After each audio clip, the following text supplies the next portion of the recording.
So, hello everybody, my name is Ruth Westerby. This is the SOAS Centre of Yoga Studies and our seminar series on yoga and philosophy. We started last week with Professor Chakravarti Ramprasad talking about a Sulabha episode from the Mahabharata, and tonight we're delighted to welcome Dr. Carl Stefan Bussiet from the University of Ghent to talk about his current research. We'll be continuing our programme next week with Dr. Karen O'Brien-Kopp, and we conclude with Dr. Mikkel Burley in a couple of weeks.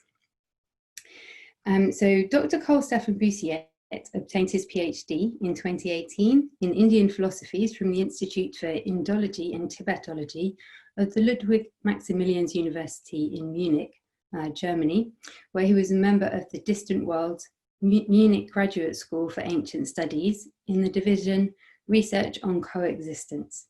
He then worked as a research fellow in Leiden, Holland, on a Honda Fellowship.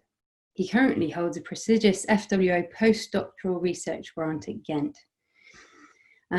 Carl Stefan is currently working on early developments in Indian philosophical doxography and list making.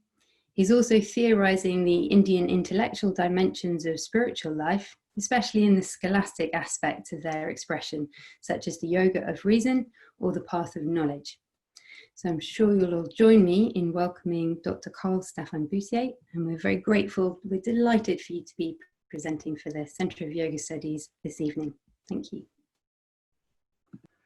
All right, well, thank you, Ruth, for the kind introduction, for the SOAS Centre of Yoga Studies, to have invited me among such distinguished speakers. I hope not to disappoint you and to bring some food, for thought, food on the table.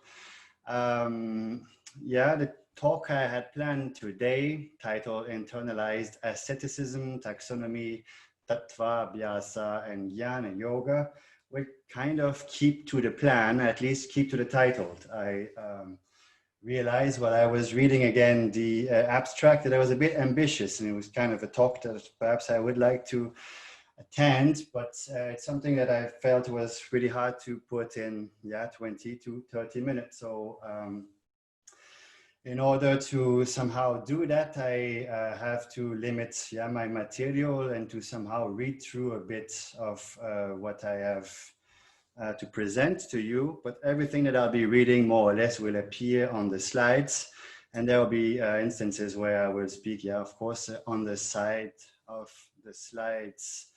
So perhaps as a very broad introduction, as one can see, perhaps if you had a chance in my previous book on doxography, I took an interest in theorizing Indian philosophy in the context of spiritual exercises, a terminology that I borrow from Pierre Hadot, on which I won't go into details right now. I'm just like drawing it back now. And I realized that as I wanted to move further into theorizing spiritual exercises, I wanted to, what I wanted to do actually is to see how this practice of philosophy can be embedded, right, in a concrete, let's say, institution and religious environment, and how it's going to develop. And to do that, I enlist theories from religious studies, which means that I work with indological materials, of course, but on indological materials that is philosophical, and on top of which I read through a kind of religious studies grid or perspective, which gives both the social dimension to the work and the psychological dimension. Now this work, which I'll be presenting to you now, I will draw the PowerPoint. I forgot to do that. Let me just arrange that at the moment. We did it before, so I have to go into share screen. Yes, here, wait a second. I think we are there now. Yeah, all right. So give me a sign, you're seeing it, great. So that's the title, Internalized Asceticism, Taxonomy, Tattva-Abhyāsa, and Jñāna-Yoga. These concepts, for sure, I will be talking within this talk. Talking about now, let me see if that works. Yeah, all right. So now all this to say that what I'll be presented as well is somewhat new. So I request your patience with me. It's a work in progress, right? So there are ideas that are still in evolution. A lot of this will appear in a new book project that I have, which is, let's say, provisionally titled List Making and List Breaking, yeah, the Anatomy of Method in Yogic Philosophies. That's my, let's say, current baby. So yeah, more or less everything that I present today is elaborated there.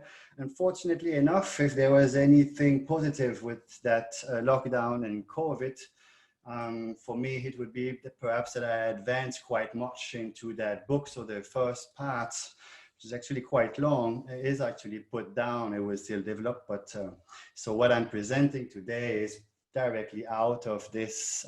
So yeah, I look forward to your discussions afterward and comments on this. There are ideas that are plain basic and some others that are more perhaps to be discussed or a bit more controversial, what I would require more details, which I won't have time to give in any case. So to summarize the contents of this talk, I will put it in 2 slides, and afterward I'll go into some details that I pick and choose. But like the gist of my talk will amount to these 2 slides which follow. So as was written in my abstract, this seminar explores the gnostic turn in Indian religiosity as a process of internalization with regards to asceticism or renunciation and philosophy. I argue that philosophy in the practice of Jnāna-Yoga is a ritual means to internalize a view, to establish right view, samyak darshana in Sanskrit, a foundational component of the Buddhist Eightfold Path. Its first limb, in fact, just as it is the first component of the threefold gem constitutive of the path to liberation in Jainism. Equally fundamental in Advaita Vedanta, Samyak Darshana became the prime concern, I argue, of Indian Gnosticism. Here in this context, Darshana is no mere philosophy as in an intellectual activity performed for its own sake, but is rather the ritual product of a philosophizing within a broader self-sacrificial context. Now we'll come back on these terms, self-sacrificial, for example.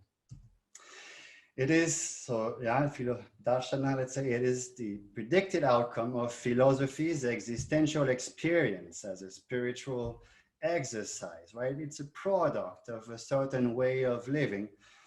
Then Samyak Darshana is generally conceived, yeah, in, say, the 3 traditions I've listed as the basis of enlightenment. What I suggest in the end is that in the long ritual development of yogic philosophy, renunciation, its underlying sacrificial model, so the underlying sacrificial model of Indian philosophy, of yogic philosophy, that the very archetype of yogic practice was progressively internalized further and deeper. While the shamanical ideology of renunciation internalized the principle of sacrifice, its own self-sacrificial economy was progressively internalized in turn. So we see here that I suggest several sequences of internalization. Eventually in Jnāna-Yoga, this self-sacrificial philosophy was internalized to the point of annihilation, leaving one with nothing but a totally dispassionate view, the complete actualization of renunciation. Yeah, the ultimate sight, Samyak Darshana again. By this, I also mean that in Jnāna-Yoga, one eventually comes to renounce philosophy altogether, once its view is fully internalized. I wanted to put a chronometer to my talk, so I'll do that. Now, this being said, all right, this is what I will somehow sum up. Yeah, I mean, that's what I will explore, not sum up, but explore further in this talk. Now, a little word on methodology with that book and that research. So to theorize the meaning of practice in the context of philosophical yoga, I explore the relevance of ritual theories in framing the formative and transformative power that taxonomical speculation has on the human mind, a power which conveys a normative aesthetic experience, allegedly able to carry one beyond norms and conventions through the cultivation of religiously sanctioned mystical experiences, inducing a higher mode of cognition, by opposition to what Michel Hulin defines as a mystique sauvage, the unregulated flow of mystical states. So this kind of normative aesthetic experience is what interests me when I'm working on lists and the structures of doctrinal lists and so forth, and how the philosophers work with those lists somehow to establish, yes, sanctioned mystical experiences. That's the nuance I'm trying to make here. So to conduct this inquiry, I look at doctrinal lists as the anatomy of a complex body of mental exercises meant to reconfigure one's relation to the world, particularly in favor of renunciation. Now about renunciation, since I've talked about it again, a few words.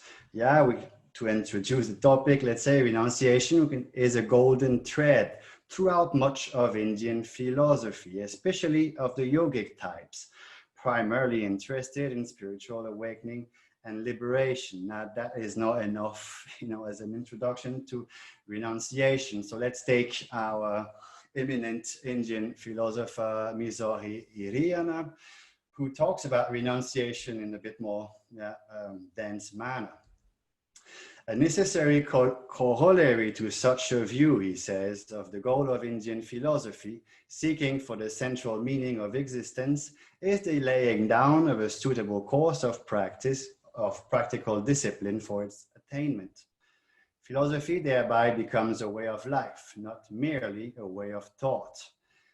It's been remarked, with reference to Jainism, that its fundamental maxim is do not live to know, but know to live. And the same may well be said of the other Indian schools also. The discipline naturally varies in the two traditions, the Brahmanical and the Shramanic. But there is underlying in both an ascetic spirit whose inculcation is another common characteristic of all Indian doctrines. Sureshvara, a famous disciple of Shankara, remarks that those systems of thought, including heretical ones like Buddhism, may differ in the substance of their theories. They are all at one in teaching renunciation. It means that while agreeing with one another in regard to the necessity of renunciation, they assign different reasons for it.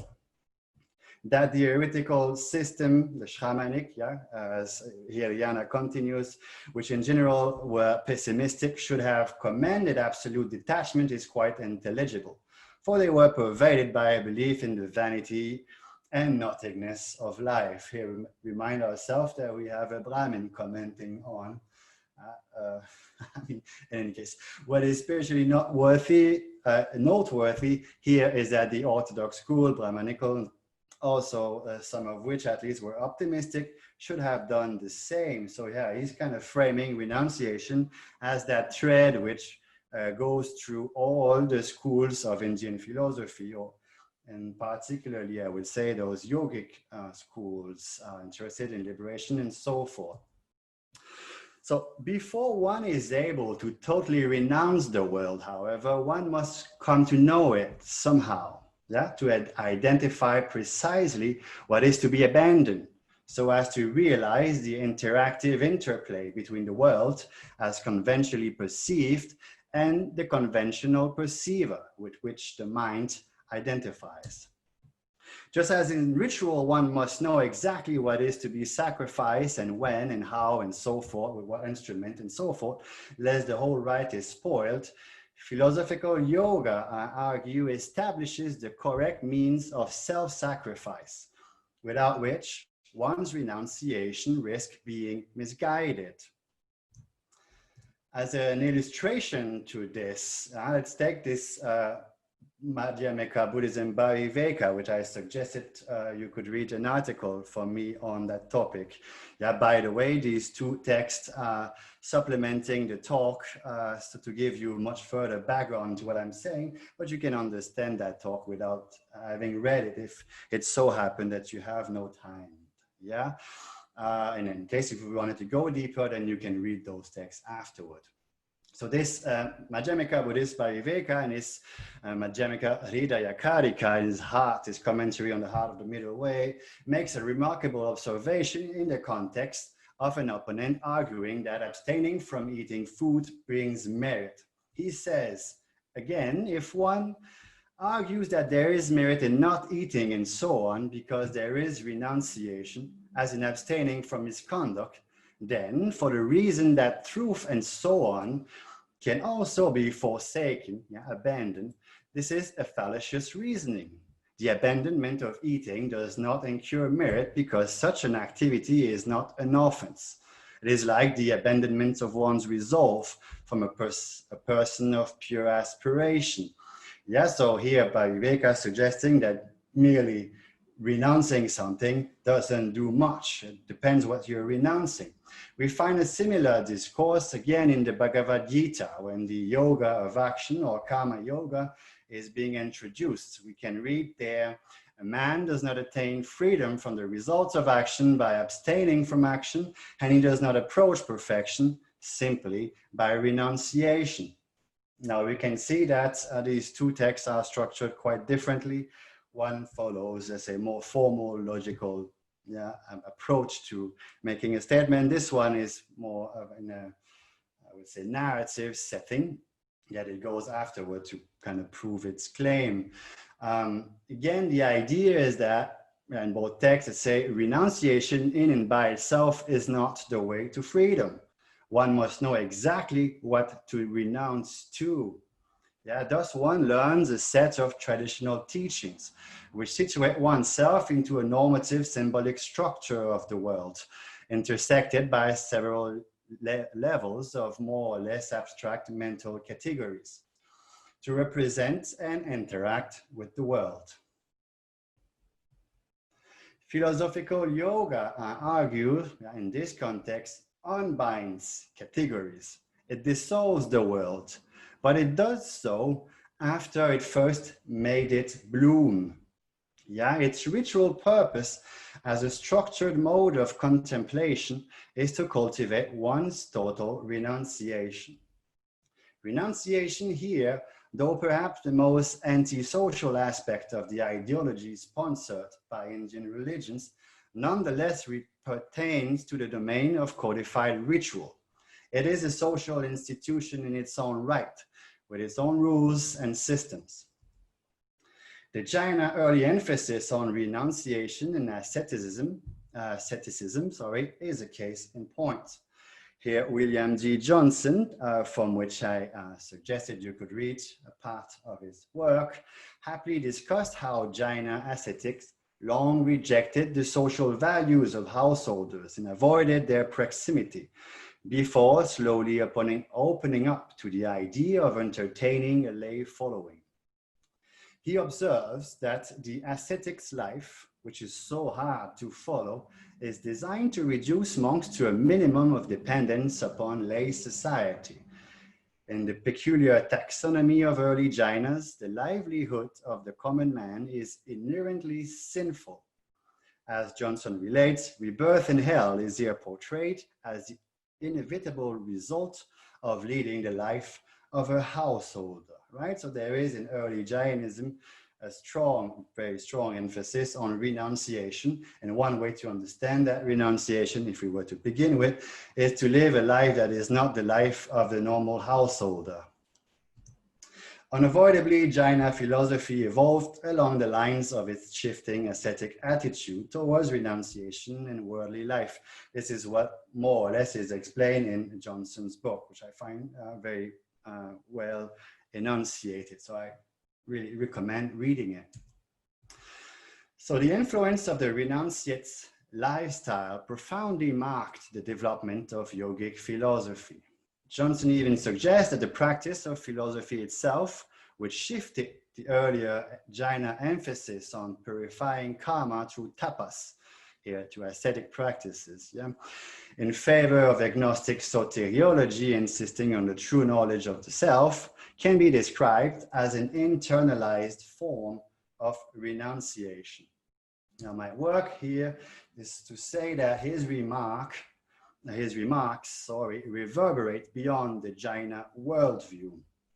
It reveals a fascinating attitude to taxonomy as an ascetic discipline. A philosophy in yogic India is not only a means to theoretically know the world, but especially one to reform and correct our erroneous attitudes towards it. And here taxonomy becomes a tool, a means to do that, to transform, first to perceive the world and somehow to transform our perception of the world and hence our behaviors towards it. To cultivate renunciation, dispassion, non-attachment, all attitudes which are believed to set one free from the bounds of karma, yogic dialectical analysis dissects the objects of one's desires to pieces, considering them as mere distractions, polluting the mind like corpses on funeral grounds. This spirit of disgust with the world is poetically captured, I argue, by the Buddhist Shantideva within the chapter on the perfection of meditation in his famous Bodhicharya-Avatara. It goes like this. Shantideva says, "With just an earthen begging bowl as my wealth and clothes which no thief would wish to steal away, fearless without even the need to cover my body, when shall I roam about like this, resorting to a cremation ground? Well, when shall I compare my own body with those of others, there to realize that there is no big difference?" And here, let's look at the way it treats bodies. I would suggest is the way that Jnāna-Yoga and let's say yogic philosophy in general treats any kind of mental object. This very body of mine will become so decadent that, owing to its horrible stench, not even jackals would approach anywhere near it. Of this old frame, the bones can easily be broken apart.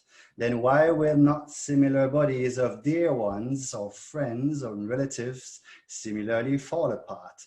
And why would not any objects that we can contemplate, and especially those objects which we cling to, not also eventually fall apart? So be they bodies of loved one or any other kind of fanciful forms mesmerizing the mind, the yogi, engaged in philosophical yoga, must realize that they are but fleeting delusions. This reconfiguration of the mind through the systematic and dialectic contemplations of one's own sectarian taxonomy. By this I mean one's own teachings, right? One's own set of sutras and commentaries and so forth.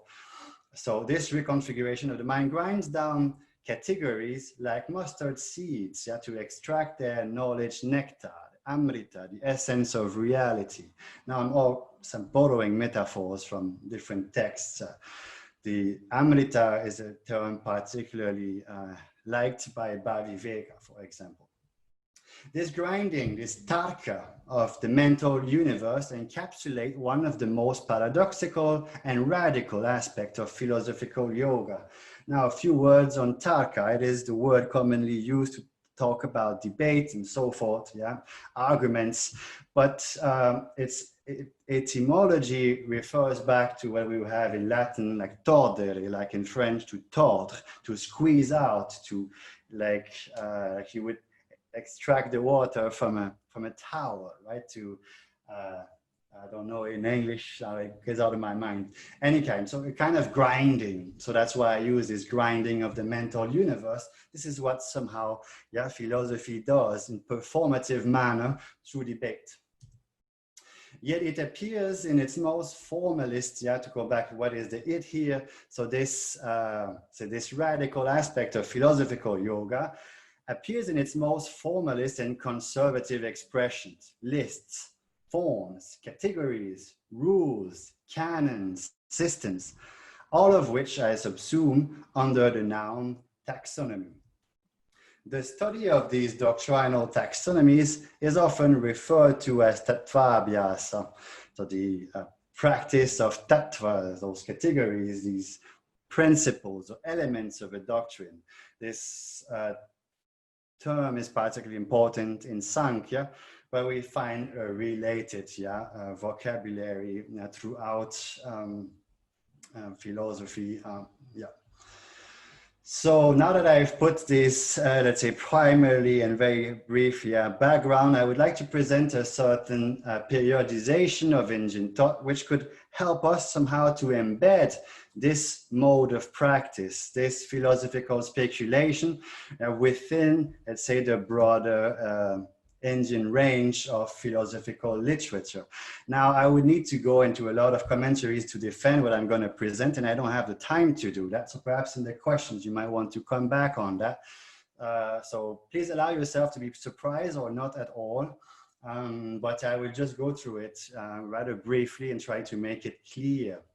To begin with, I follow Brian K. Smith in defining sacrifice as the datum of Indian thought throughout its history and among the many different people of the land who adopted their own ritual performance to their socio-cultural environment. So yeah, I do say that sacrifice is the datum of Indian thought, though I'm not claiming that it is necessarily Vedic sacrifice. However, the Vedic corpuses are the earliest that we have.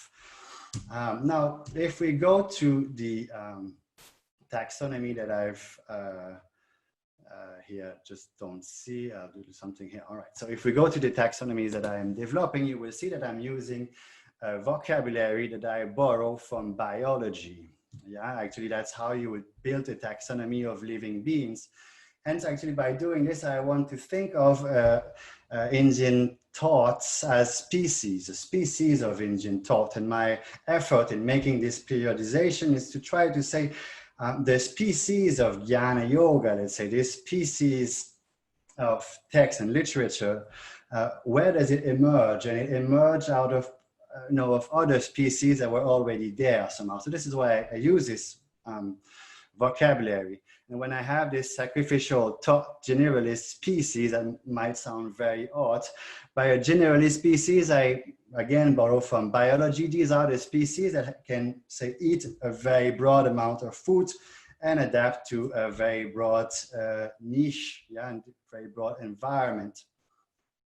And this is somehow the main thought system, which I call sacrificial thought, under which I will, if we go now further, let's see to bring back the PowerPoint. Yeah. I will list 3 accidents, right, that happen out of this, say, sacrificial thought. Accidents in taxonomy are, let's say, events that happen within a species, but that may differ from one accident to the other. So the characteristic of one accident is not necessarily following in the next accident. In any case, so I posit this sacrificial thought, which I says like Smith and others, that it is the datum of Indian thought. And then we can see how this sacrificial thought generated a certain corpus of literature. Right? You're all aware of these. So there's like Vedic corpus, then commentaries on Vedic corpus. So we can say a canonical and post-canonical corpus. And then comes this period, which I call interiorization and renunciation. This is obviously like clearly taking out of Histerman type of presentation and periodization of Indian thought.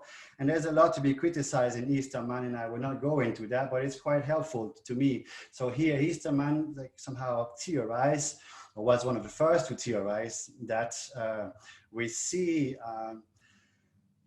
following the post-canonical commentaries on the Vedic corpuses, we see new texts and that reflects the thought of new systems, which are kind of interiorizing the mechanisms of Vedic sacrifice. And they are internalizing them along with their worldview, which is, as I put there, which is renunciation, right? So renunciation becomes kind of interiorization of the prior sacrificial mode. I think most of you are aware of this. So let me go on with the second taxon, which I present as a subspecies, right? So there is a generous species of sacrifice, out of which we have now a subspecies, which is more specialized. That's why it's a specialist subspecies. In comparison to the generalist species, it has a narrower niche, a narrower sectarian environment. It is dedicated not to all forms of sacrifice, but to that particular form of sacrifice, which I call self-sacrifice, meaning renunciation.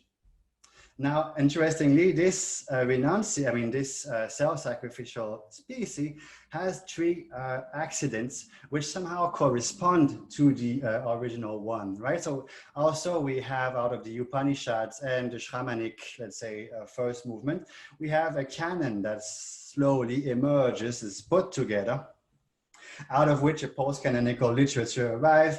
And this, I would say, this canonical and post-canonical literature will become internalized or interiorized. I think here I should change interiorization to internalization.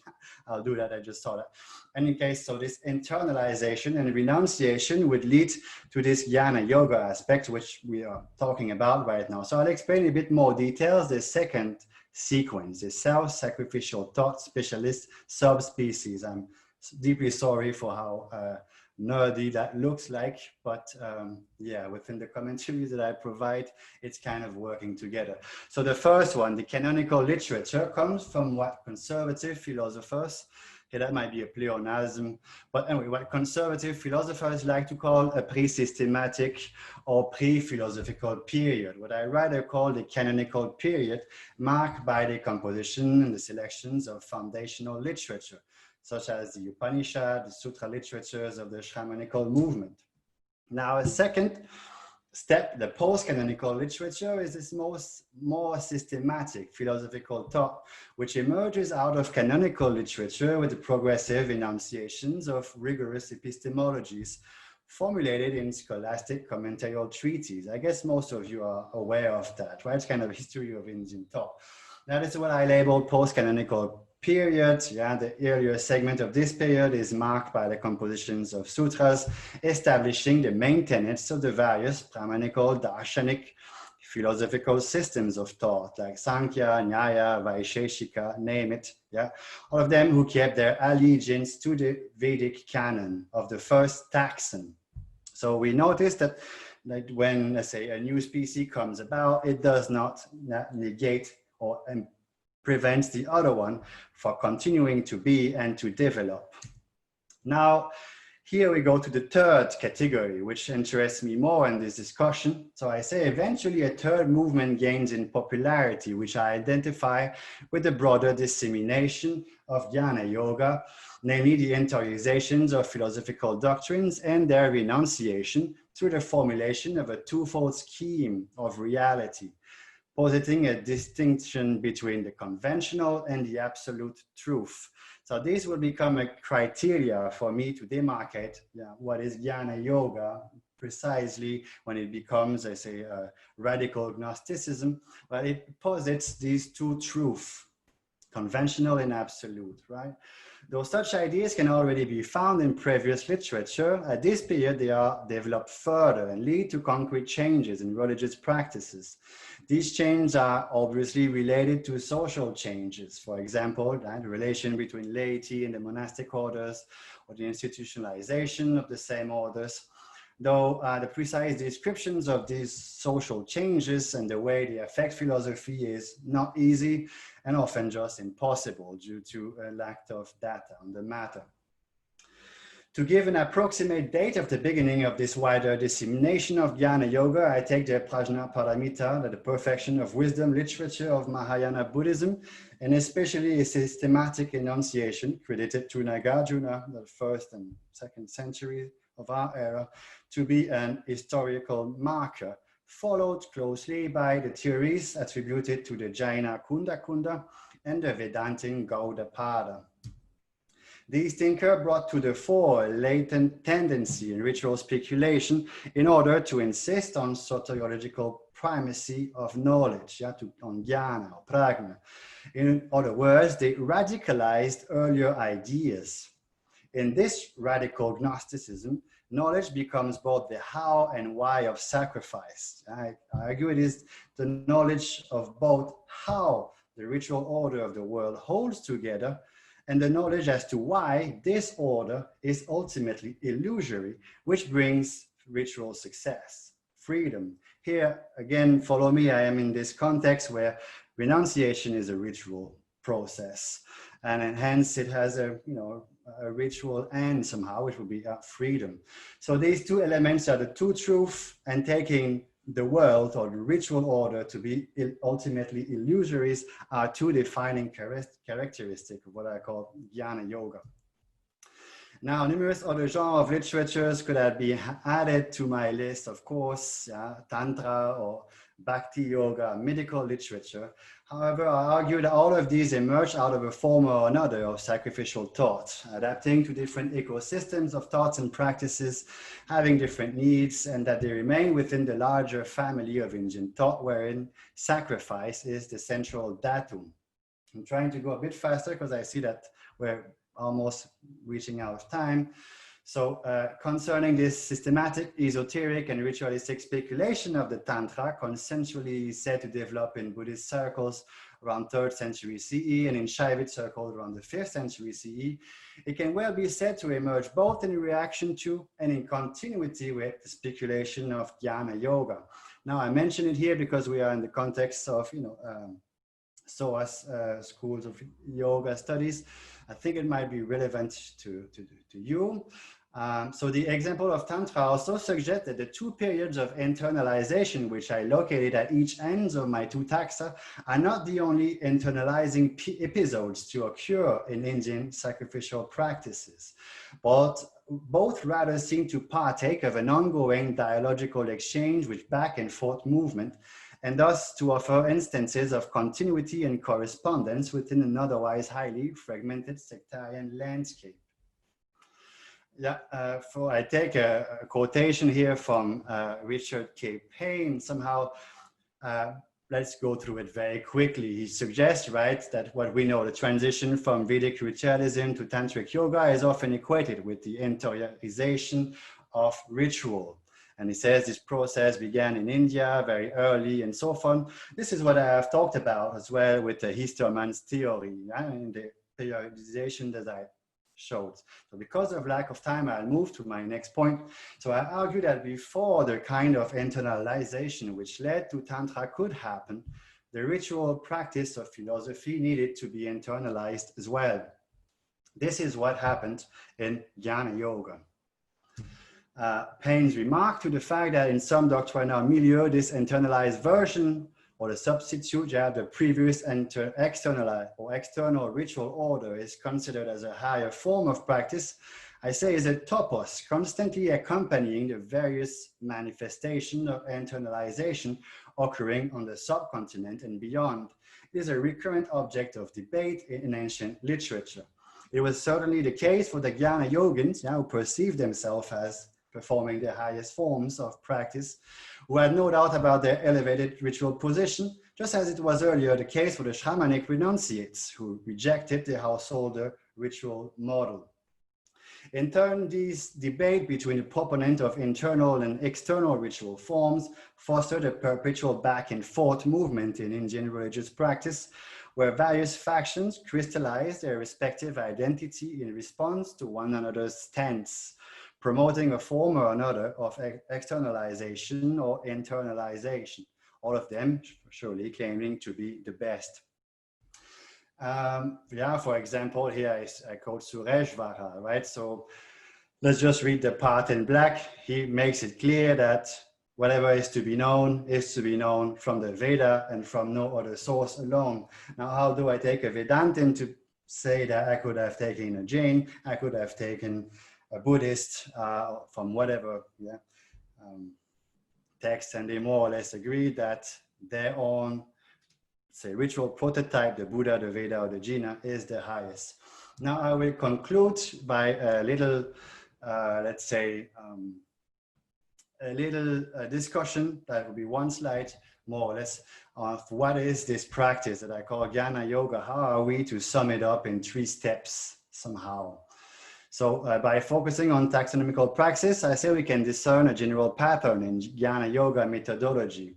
At first, the yogi must learn about the world. This is the period of Tattva-Abhyāsa, right? It is facilitated by a list of topics and hermeneutics rules which are formulated in pedagogic teachings, memorized through study and recitation at school. It is encoded in the daily rituals of the community. Now, in the second step, these doctrinal lists are tested and analyzed. They are meditated open within the commentarial literature in order for their meaning to be understood, to gain certainty in their ability to adequately predict and describe the path and its fruit. Here, the study of lists informs a structural pedagogy, a ritual transmission of knowledge, where one is initiated in the performance of the gnostic craft, to process records of codes with the hermeneutical and logical devices of each ritual system. And finally, the entire world, which has been previously mapped through lists of categories and reasoning, seem to crumble on the walls of non-category. And this kind of experience, this immediate experience, differently named in different contexts, which is undivided, the void, the full, the zero, the one. Here it appears that the list that were in Tattva-Abhyāsa somehow roll back in non-conceptual knowledge, right? They are sacrificed at the altar of pure existence. It's somehow a bit like the destructions of these colorful Tibetan scent mandalas. Those who are a bit more acquainted with Yogacara might, see here this pattern of the three levels of wisdom: wisdom born of hearing, thinking, and contemplating or meditating. It is a pattern which I've talked already in my book, which appears in these Jnāna-Yoga schools that I've worked with. Now, at this point, one may ask, did one become the list? Where did the list go? Was there ever a list of these doctrines, list of these fundamental realities of the world, right? And to contemplate on this if you want, I like to take a metaphor. It's from Bhāviveka, and it was kind of summed up by Malcolm David Eckel. So I will use that as a final quote, and I have just one slide to sum it up and I'm done. So Bhāviveka starts his analysis of reality with a reference to the steps of a palace. The steps that lead to the top of the palace represent stages in a process of reasoning that leads from the realm of ordinary thought to the realm of ultimate truth. The goal of the philosopher is to climb to the top of the palace and see reality as it truly is. This is, let's say, Tattva-Abhyāsa or Viveka Jnana, somehow the philosophical path of inquiry and study.